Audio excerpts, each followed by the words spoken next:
Marc Vinyals, avui jornada de vaga general. Des de CGT Sallent, quines accions s'han fet durant tot el dia?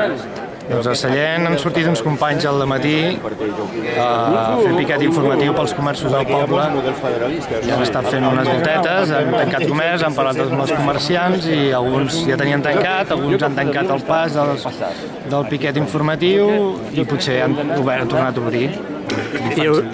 I avui aquí a Manresa, manifestació CGT a nivell de Bages. Quins motius hi ha perquè la gent es mobilitzi aquest 14 de novembre? Home, els motius suposo que tothom els té clars, no?